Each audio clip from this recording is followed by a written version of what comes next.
it's like we have to go to these old ancient sites in order to connect with this energy. Well, where is the living, breathing embodiment of that energy today? Where is the modern goddess temple?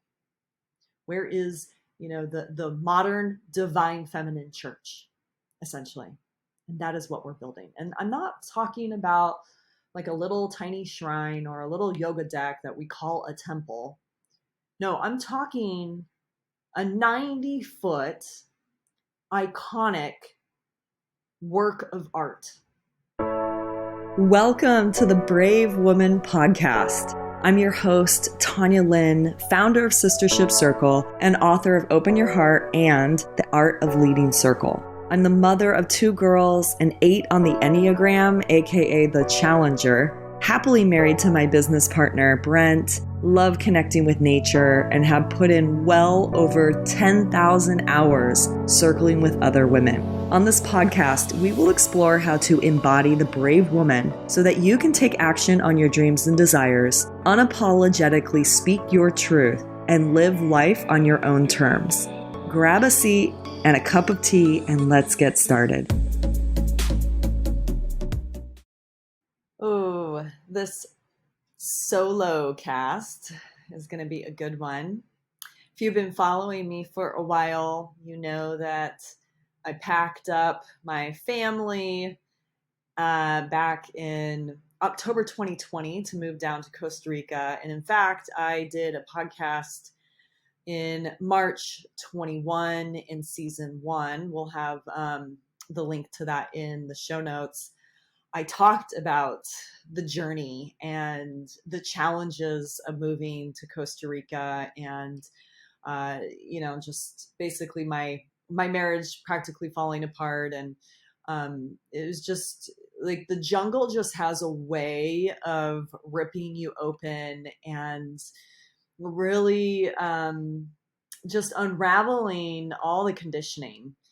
It's when I feel like when you're this close to nature, and where we live here in Costa Rica is very much isolated. It's it's countryside, it's jungle, there's not a lot of people.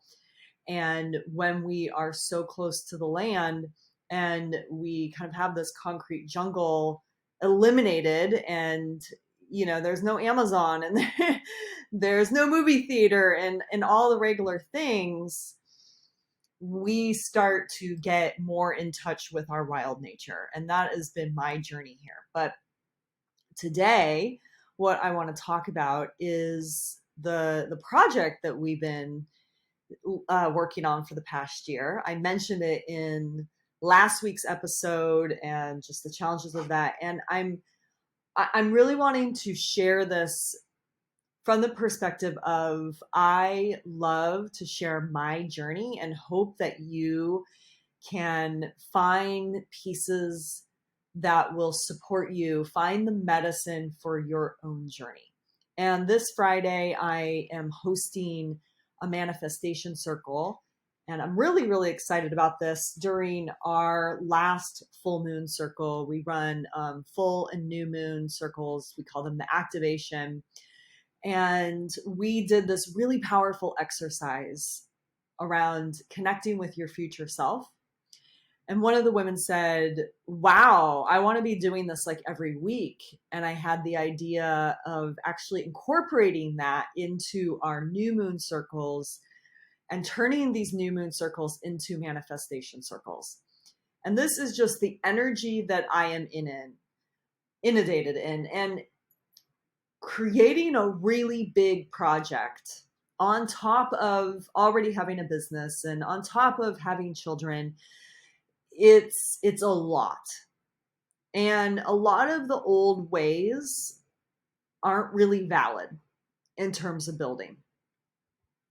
We really have to embody the feminine on a whole new level in order to bring this vision into fruition. So let me just start with what we've been doing, what our project is, and then go into some of the manifestation and some of the process that we have been experiencing over the past month. I mean, really over the past year, but especially over the past couple months, when I really fully stepped in and committed to playing more of an active role. So when we came to Costa Rica, Brent had this vision. He then ended up in Santa Teresa for the month of January 21, fell in love with this place, basically had a vision of a temple here. And then he reads the Surrender Experiment book and opens to the chapter literally the day after he had this vision of building the temple. You just can't make this stuff up. And then we found this land in, I believe, May of 21, and we officially signed on the property in January 22. So it's been quite a long process. And what's interesting about this is we had originally found a property on the other side of town, and the money really wasn't there. It really wasn't feeling like exactly what we wanted. And then when we found this property, it was like, yes. And it was a lot more expensive and it didn't have anything on it. You know, we were basically starting from scratch. But the thing is because we were following our intuition, because we were surrendering and just being led, the money showed up. The resources have all just been showing up. It really is truly a testament to being in the manifestation process and allowing the way to present itself. So over the past year, it's mainly been Brent working on this project, and Brent's my husband. And he's had to do the things like setting up electricity and getting the water. And our original idea was to put a container home immediately on the property so that we can get water, we could get electric, and that we would have a home base, like essentially a first structure to use as we start to build out the rest of the project. And, you know, neither one of us have ever done anything like this. And so there was quite a steep learning curve. And then throw in being in a foreign country where we're not fluent in Spanish and just all the ways that Costa Rica makes things really, really challenging for you. It took a long time to get that container up and running. And then at the same time, really putting the vision onto paper. So essentially, in the first year, we were able to create that first structure, which is super exciting, and take all of our vision and put it onto paper. And I would say that this honestly was like writing a book. And, you know, a lot of times we have these ideas, we have this vision, it's all in our heads, and it's so hard to get it down on paper. There's so much resistance that comes up. And this is why so many people are like, yeah, I want to write a book, but they never actually complete it, or they even start it and they don't finish it. And that's exactly what we were dealing with for pretty much the whole year, of starting over and over again with a document, trying to get this vision onto paper. And then something magical happened. Brent went to Burning Man. And Burning Man really is Brent's medicine. I can see how it's been a really integral part in my own journey. I believe that it is a source, an energy source for Sistership Circle, for my marriage, for Brent. And so he went, and he really got to see who he needs to be. He got to tap into embodying the person that he needs to be to fulfill on this project. And he ended up running into this beautiful woman, Alexandra, who had been part of Sistership Circle. She had been to Feminine Uprising Live, and they connected, and he ended up bringing her onto the team as soon as we got back. And bringing Alexandra on, there was something about this hiring process that actually got us on track and got this whole vision onto paper. It was amazing. So I fully stepped in, and I saw that it was now my time to come into the game in November, and was helping with this. But essentially now we have a vision deck. We have a visual for what this whole thing looks like. We've got numbers mapped out. Like, we've really, really collapsed time essentially in creating the vision, putting it onto paper. And then this month, this week actually, we started building. So we did an internal fundraiser with the Sistership Circle community. We have raised so far almost $15,000, and that goes towards the first dome, which is so exciting. We had our dome guy come down. He flew in from the US, and they have been working their butts off 12 hours a day for the last 5 days, and the foundation is laid. We are ready to build this first dome. So yay, so exciting.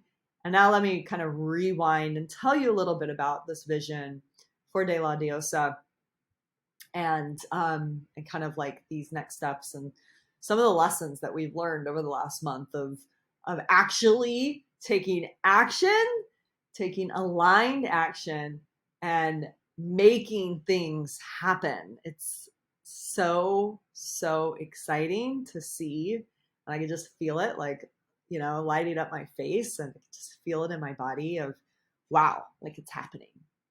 It's happening. It's big, and it's happening.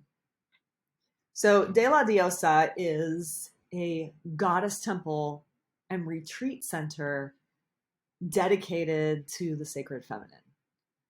And really, our mission is to have women from around the world come and experience the sacred feminine and express, embody, and explore that energy within them. Now, this is not limited to women. And in fact, we have a vision of having couples retreats and having even men come to explore the feminine, men come for men's retreats. But really, this is a dedication to the goddess. And, we have these sacred spaces in the world, or these sacred sites, essentially. We started actually making a list of them. So we have Avalon and Glastonbury. We have the Egyptian pyramids for Isis and the other goddesses of Egypt, of ancient Egypt. We have Malta. We have Greece. We have these sacred sites that used to be dedicated to the goddess, where the goddess was alive and real. And then, patriarchy essentially came in and wiped the goddess out. And there's something that's happening right now on the planet, and has been brewing, but the divine feminine is rising. We all feel this, right? This is one reason why you're listening to this podcast. And with this divine feminine energy starting to rise, it's coming up within us as women and men too. There's a healing that's happening individually, and there's a healing that's happening collectively, right? Healing of the sister wound, healing of the mother wound, reconnecting with the great mother, reconnecting with the goddess.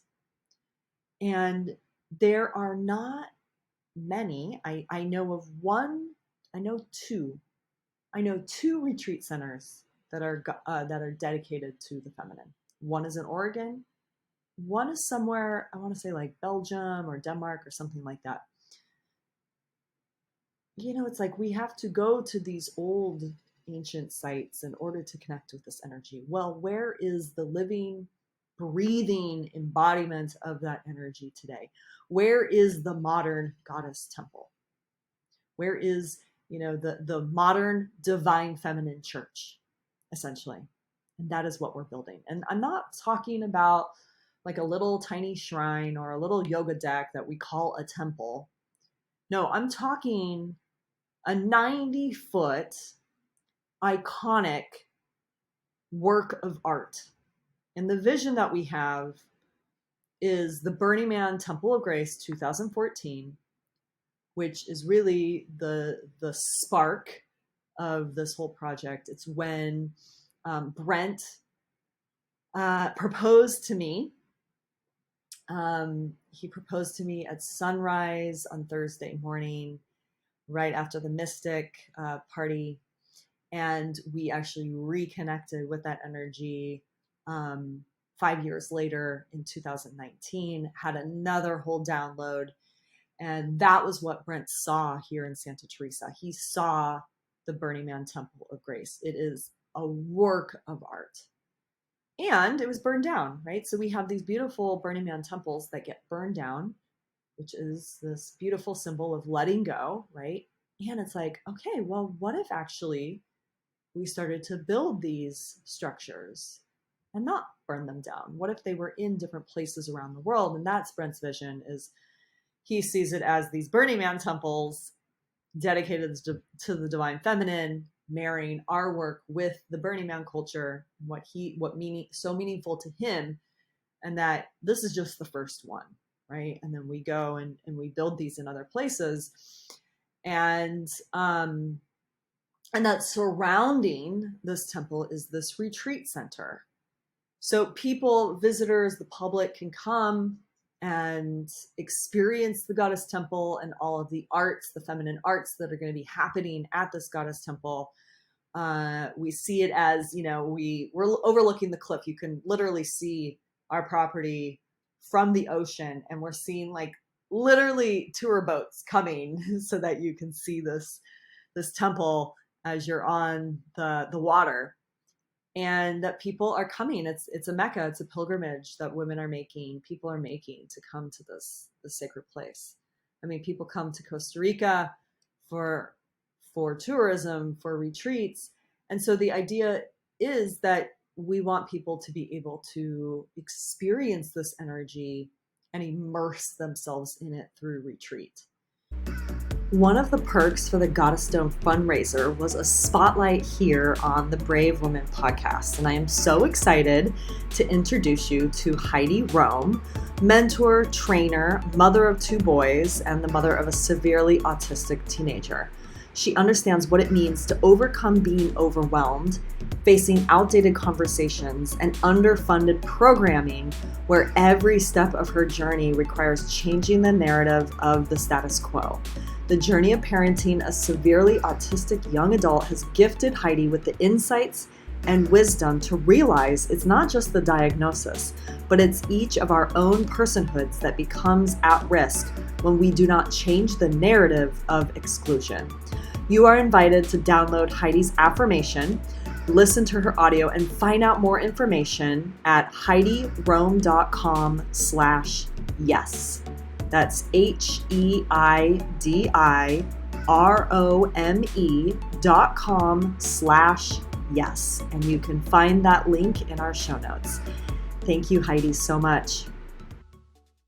So, there's other people talking about building temples as part of like a community of people living there. And yes, we will have a couple steward homes where people are living on the property, taking care of it, being the stewards of this whole vision, but that women can bring their retreat here, that we can hold our retreats here, that we have this place that people can come and experience this energy and the magic that's going to be unfolding. And one of the things is that we have this be a community center. And so if you're running retreats, you can tap into these amazing events that are already happening on the land. So exciting. So In tuning into the embodiment of the divine feminine, Brent saw these round structures. And in fact, we went to this beautiful round house, 3-story house in Nosara. And Brent was like, oh my God, that is the retreat house that's happening at De La Diosa. And then he found the Aircrete domes. Aircrete domes are located at a couple different places. There's one actually right down the street. There's some up at Brave Earth near Volcano Arenal. And Brent saw these and he said, yes, this is the structure that we're having on the property. And so we see these 12 different domes where these are the essentially the casitas when someone comes and stays here with the retreat. So we have 12 and they can fit, more people. So we could have up to, I would say 24 people, maybe even up to like 30, 36 that will be able to stay on the land for a retreat. And this Aircrete material is the perfect material for Costa Rica.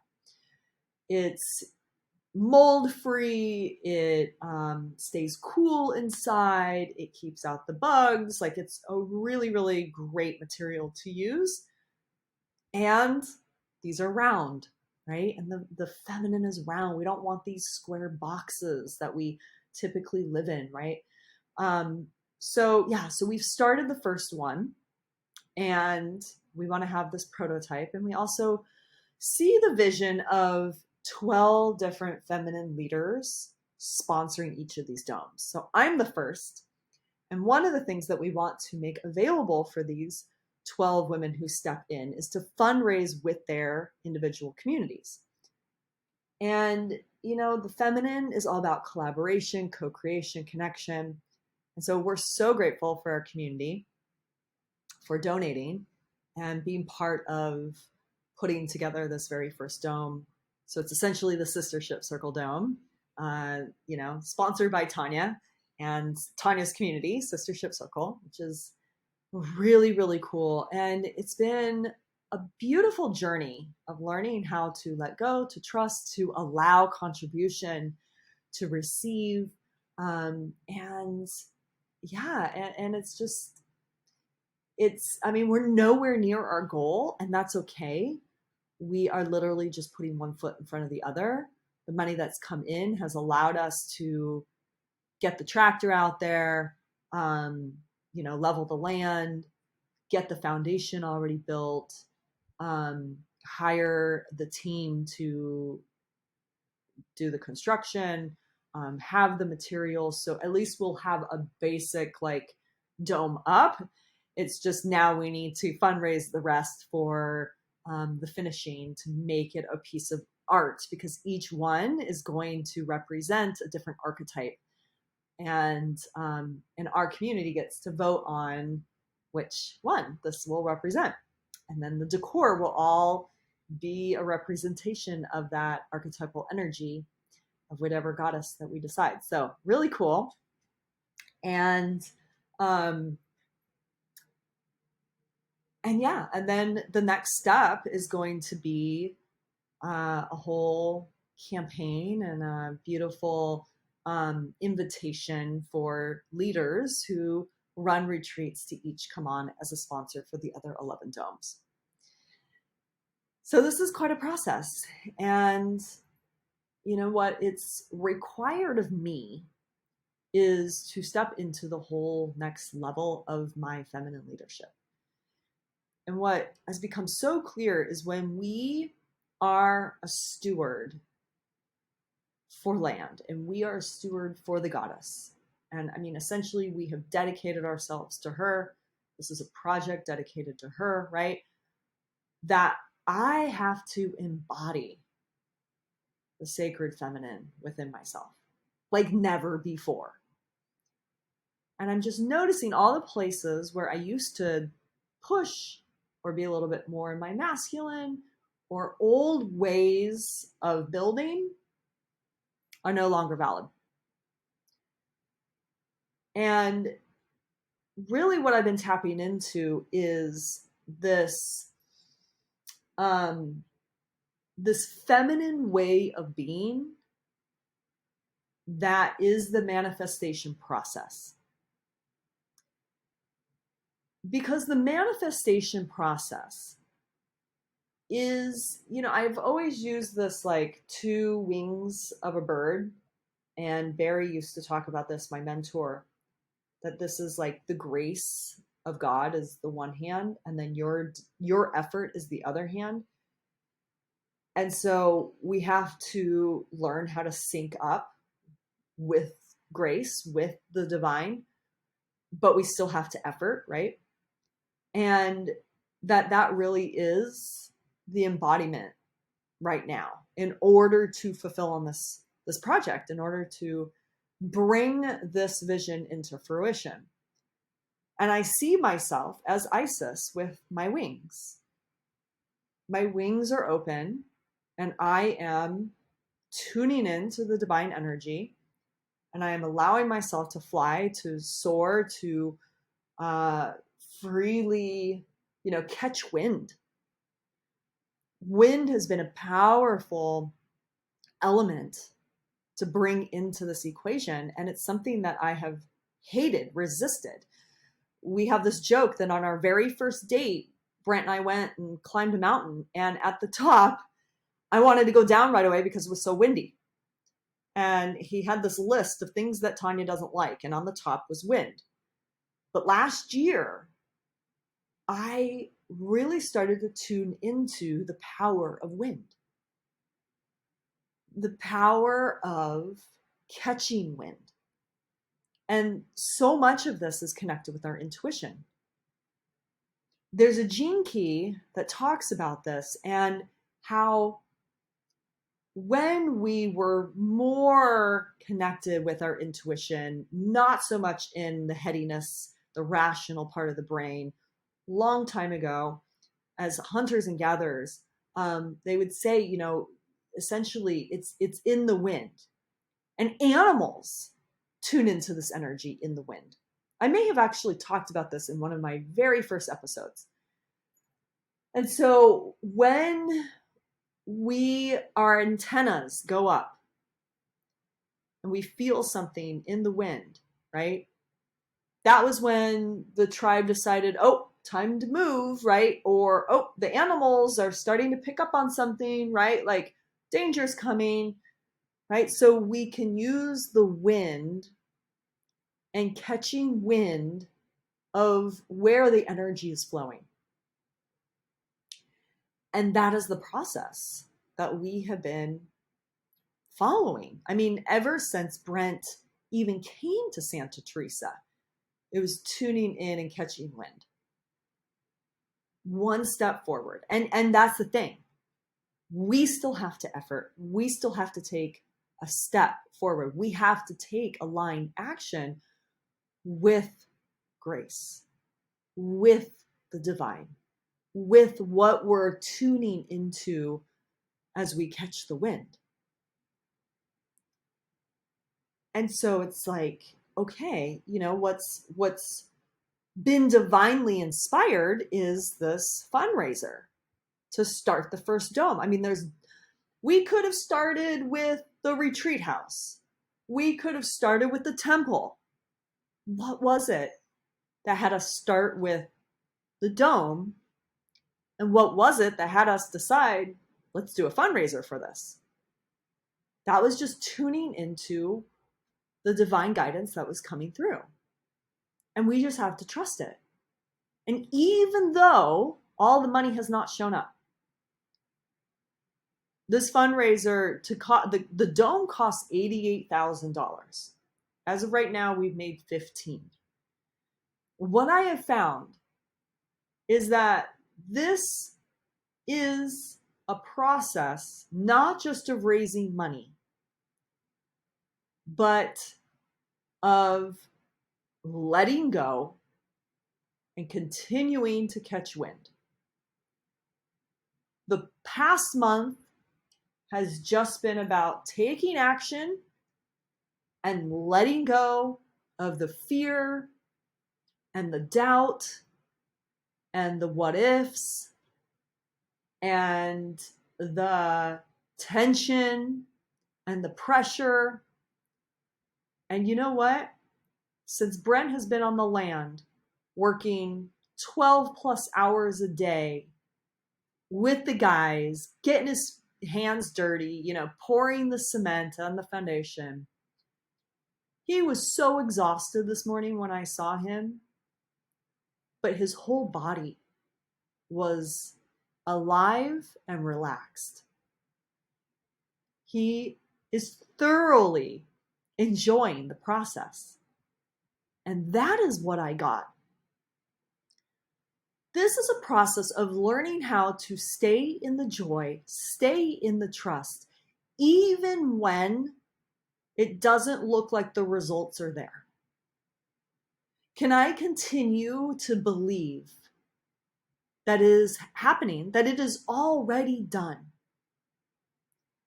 Can I feel good and excited and in my passion about this project, even though it doesn't look like the results are there, right? Can I not get stuck in disappointment that we're only at 15,000 and that we've only had, I think right now we're a little less than 300 women have donated? Can I not get caught in the what we don't have and focus on being the embodiment of it's already done? It's already done. They are building the dome. The money's going to show up. Can I let go of the pressure of having it look a certain way? Can I let go of the stress and anxiety of any worries about this, right? Can I stay in the joy and the bliss? And can I actually continue to stay connected to the goddess energy within myself of this land? And can I see it in my eye?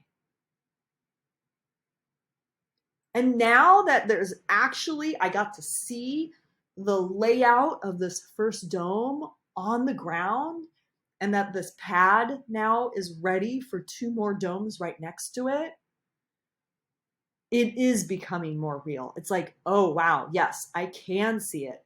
Now I can see it in my mind's eye. I can see these 12 domes as done. I can envision the Temple of Grace on the top pad. I can envision that house in Nosara on the other pad. I can see these 2 Stewart homes. I can see the beautiful pool. I can see the apothecary. I can see the restaurant. I can see the amphitheater. I can see the whole thing. It is done. Can I hold that drishti? Can I hold that focus? And can I feel that in the body? And then continue to just put one foot in front of the other. And as soon as I go into a panic, as soon as I go into contraction, as soon as I go into worry and anxiety, pull out the tools, release that from the body, regulate the nervous system, come back into relaxed joy. That is the process. And I am so clear that the money has not shown up yet to force me into this practice. The discipline of the practice on a daily basis. If I wake up feeling the anxiety in my body, priority is to release that, to resettle, to self-soothe, to bring myself back into a relaxed body, a relaxed nervous system, and come back into the passion and excitement of the project. I'm literally having to reorganize my energy field, reorganize to be aligned as the embodiment of de la diosa, of the goddess.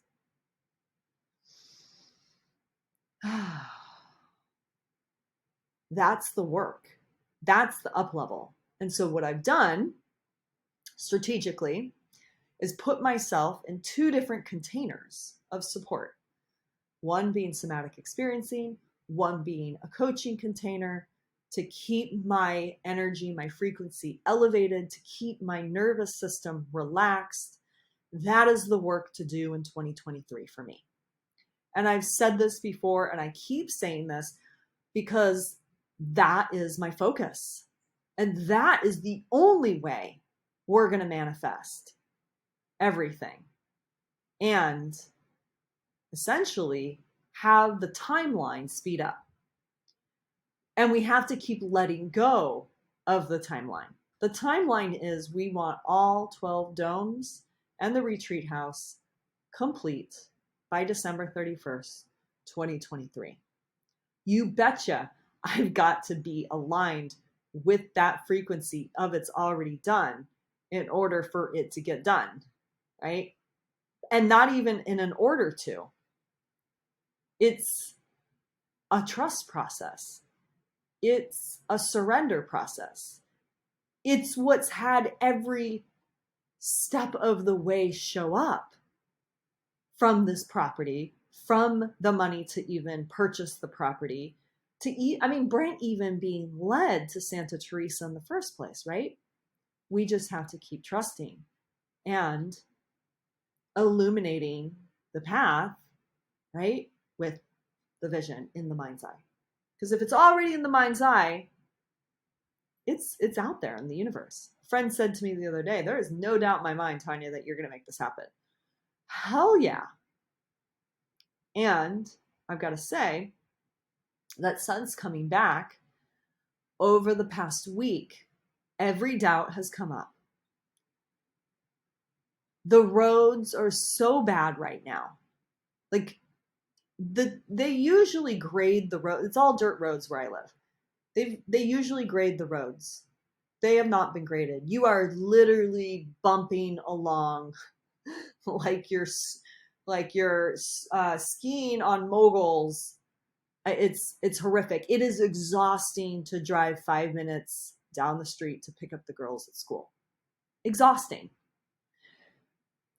And and then it's like, I haven't even seen Brent because he's been working these 12-hour days. And then I've got my laundry list of things that I need to do. And I have been really, really in it for the past week. Struggling with doubt, wanting to throw in the towel. And I have to keep reminding myself, you've closed the back doors, Tanya. You've closed the back doors. What are you going to do to get back in the energy of it's already done? Back in the energy of how you're going to feel when De La Diosa is built and there are people there and there's events happening and there's retreats happening.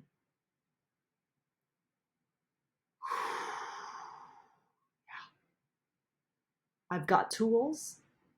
I've got plenty of tools to keep bringing me back into that state. So now what's up is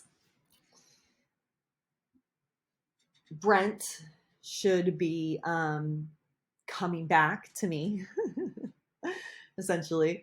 Rafa leaves today. He'll be back in February. We're looking at putting on our first event, February 24th, right before Envision. And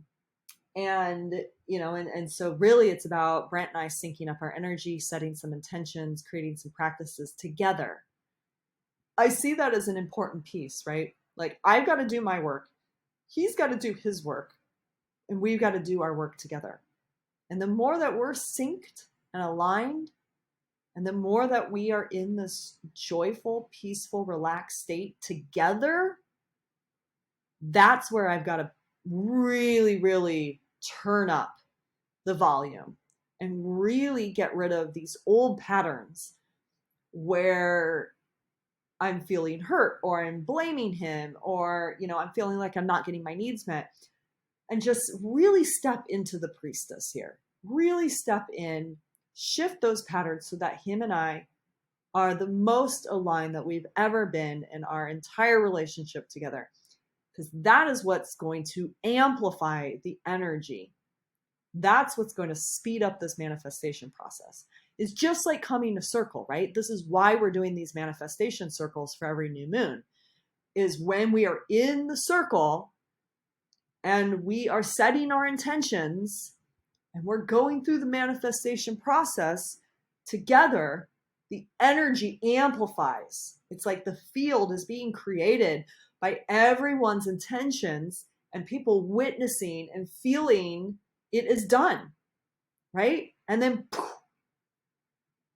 so when we have Brent and me aligned, when we have Alexandra on the team aligned, we have Rafa on and then who else is going to be on the team? That's really what is being created. And how do we start to activate this land? By bringing people on, starting to have events, again, to amplify the energy of this project. Because we cannot do it alone. Yes, we are powerful manifestors. We can do anything, right? That is how powerful we are. And that is 10x, 100x faster, more powerfully done when it's in the group field. And that is what this project's all about. It's all about community. It's all about collaboration, right? So yes, I'm going to be taking divinely inspired action around that. Like, what is going to feel good? This party on the 24th is a yes. It feels like, yes, that's definitely something that's going to happen. What else can we do on the property? What can we do online? What other people can we engage in? So anyway, if this inspires you in any way, go to deladiosa.org. You'll see the link in the show notes. You can still donate. And, you could shoot us a message, an email, and let us know if you'd like to contribute in any way. If you'd like to invest, if you know an investor, if you'd like to sponsor one of the domes, if there's some other way that you'd like to contribute, we are open. We are ready for collaboration. And we will be calling in people, aligned visionaries and aligned souls who want to see this come through as investors, because we know that we cannot. It's necessary. It's required. So yes, thank you for listening. I hope this was inspiring for you, and I would love to hear from you. If you go onto the show notes page and leave a comment and just contact us and leave a comment or a review for this podcast, that would be amazing. Thank you. Up next, what does it look like to create sacred union with a conscious man? Well, meet Devana, co-founder of Sacred Sisters, and her husband, Albert, co-founder of Sacred Sons, as we dive into the sacred masculine and feminine, marriage, and parenting in the next episode.